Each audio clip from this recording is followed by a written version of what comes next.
Hello everyone, কেমন আছো সবাই? পুরনো দিনের নতুন একটি ব্লগে সবাইকে স্বাগত জানাই।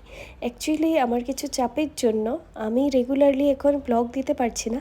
তবে যে দিনটার ব্লগ আজকে শেয়ার করছি ওই দিনটা আমাদের জন্য খুব স্পেশাল ছিল। সেদিন আমাদের বিয়ের পুরো হাফ ইয়ার বলতে গেলে 6 মাস কমপ্লিট হয়েছিল। আর বাড়িরও লোকজন ছিল, সিদ্ধার্থের মা, মাসি আর মেসো এসেছিল। তাই আমরা সবাই মিলে চলে গেছিলাম সেই দিনটাতে ঠাকুরের একটু আশীর্বাদ নেওয়ার জন্য ইস্কন মন্দির। আমি আগের থেকেই ভেবে রেখেছিলাম যে সেদিন তো আমাদের বাড়ির সবাই থাকবে, তাই আমরা সেদিন মন্দিরেই যাব। তাতে বাড়ির লোকজনও ছিল, তো ওদেরকেও একটু মন্দির আর এই পাশের চারপাশটা দেখানোর জন্য ডিসাইড করেছিলাম ফার্স্ট মন্দিরেই নিয়ে গিয়ে দেখাবো। এটা হলো এইখানের ভোপালের ইস্কন মন্দির। আমাদের বাড়ির থেকে ওই 40 মিনিটসের মতোই লাগে, অনেকটা দূরে পড়ে যায়। যারা আমার ব্লগ আগের থেকে তোমরা দেখে এসেছ তারা অনেকবার দেখেছ আমার ব্লগে। আমি ইস্কন মন্দিরে এসেছি এর আগেও, ওইটা কিন্তু তোমাদের সাথে শেয়ার করেছিলাম।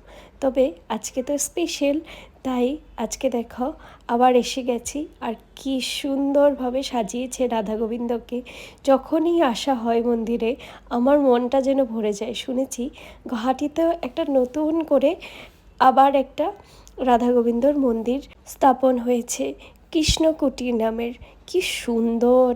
আমি আগেই প্ল্যান করে রেখেছি গুয়াহাটি গেলে ওই কৃষ্ণকুটির তো যাবই। যখনই আমি রাধা গোবিন্দর মন্দিরে আসি না, মনটা পুরো শান্ত হয়ে যায়।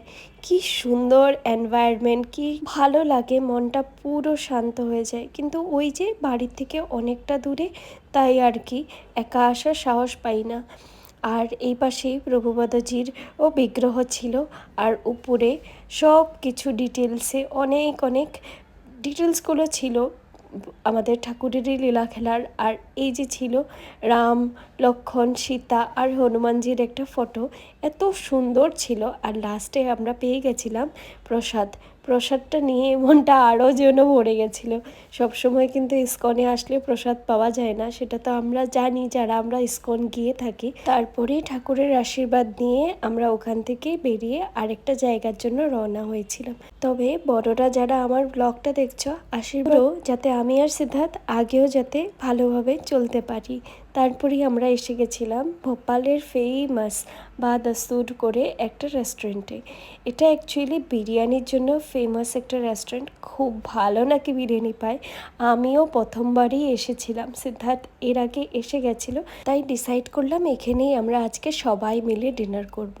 মাসিমণি, মেসো আর আমার শাশুড়ি মা নিয়ে নিয়েছিল পনির আর একটা নান কুলচা এসবের কিছু আইটেম। আর আমি আর সিদ্ধার্থ নিয়েছিলাম দ্য ফেমাস মটকা বিরিয়ানি, যেটা খেতে দুর্দান্ত ছিল।